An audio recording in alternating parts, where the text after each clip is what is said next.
she didn't even want to go out with people. Melania Trump is still a homebody after moving to Washington, D.C. as she says Barron is her top priority.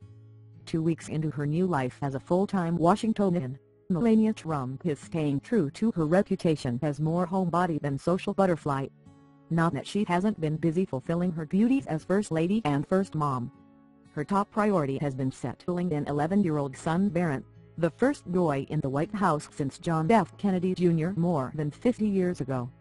Even the smallest details of every recent Barron sighting have drawn interest: his t-shirt reading "The Expert," his grasp on a popular fidget spinner toy as he exited Air Force One, his pivot to take a picture of the Marine One helicopter as the family returned from a Father's Day weekend retreat at Camp David. Mrs. Trump told Fox and Friends this week that she's enjoying White House life so much that she doesn't really miss New York. "Barron is all settled and loves it here," she said. In her First Lady role, Mrs. Trump has played host to her counterpart from Panama for a lunch upstairs in the private quarters of the White House. She also accompanied President Donald Trump to the hospital to visit a Louisiana congressman and others who were shot at baseball practice, and help plan a picnic for members of Congress on the White House lawn. She's also preparing to accompany the president to Poland and Germany after the 4th of July. Questions remain, though, about what kind and how social the First Lady Mrs. Trump will be. Will she dine out at the city's trendiest restaurants? Pedal up a sweat at soul-cycle spinning classes? Try to go incognito on a Target shopping run? "I don't know anybody in New York who knows her or ever sees her socially, and I suspect that will be the same here," said Sally Quinn, an author and Washington hostess. Even the president has described his third wife, a 47-year-old former model and native of Slovenia, as more happy at home than working the social scene. "She would go home at night and didn't even want to go out with people," Trump said of his wife's life in New York. "She was a very private person." Mrs. Trump and Barron continued to live at Trump Tower after the January 20th inauguration so he could finish the school year in New York. The First Lady announced their June 11th move to Washington with a tweet. "Looking forward to the memories we'll make in our new home. #, moving the eve," she wrote on a photo of the Washington Monument as seen from a White House window. Spokeswoman Stephanie Grisham said Mrs. Trump has been and will continue to be an active First Lady. But she is taking some time to get Barron settled into his new home, and she continues to be thoughtful and deliberate about her platform.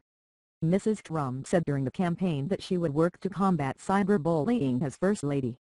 She has made no further announcements about her plans. The First Lady also needs to hire more staff, including the lead curator to help chronicle White House history and preserve its artifacts. She filled the chief usher's position last week with an employee from the Trump Hotel down the street. Like some presidents, First Ladies complain about the constraints of White House life even as they try to find ways to cope with Secret Service agents guarding them around the clock. Michelle Obama once jokingly described the mansion as a really nice prison. But it's much easier for First Ladies than presidents to venture out in public because they travel with far less security and staff. Hillary Clinton said she walked around town wearing a baseball cap, sunglasses and sweat clothes, and required the members of her security detail to try to blend in with tourists. Laura Bush would go shopping in Georgetown. Mrs. Obama was often seen dining at the city's hottest restaurants with President Barack Obama or her girlfriends, or working up a sweat at exercise classes. She once made a Target run hiding behind dark glasses and a baseball cap. Kathy Hollinger, president and CEO of the Restaurant Association Metropolitan Washington, said the hope with every new administration is that the president, White House staff and their families will dine out frequently.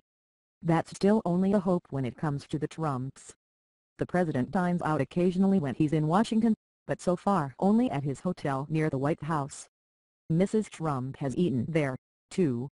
The Obama family and his administration were visible in countless restaurants across the region, raising the profile of our industry as a whole, and we hope the trend continues, Hollinger said in an emailed statement. Mrs. Trump will find a lot of outstanding restaurants to choose from around her new home in Washington. Carl S. Harrasa Anthony, a historian with the National First Ladies Library, said the current First Lady may not find White House life to be all that confiding. She traded life in an expansive, 3-story Trump Tower penthouse for a 132-room mansion with a bowling alley, outdoor swimming pool, tennis courts, gardens and a lot of spaces that would allow her full privacy both indoors and outdoors. "It's just hard to imagine that it's going to be frustrating," he said.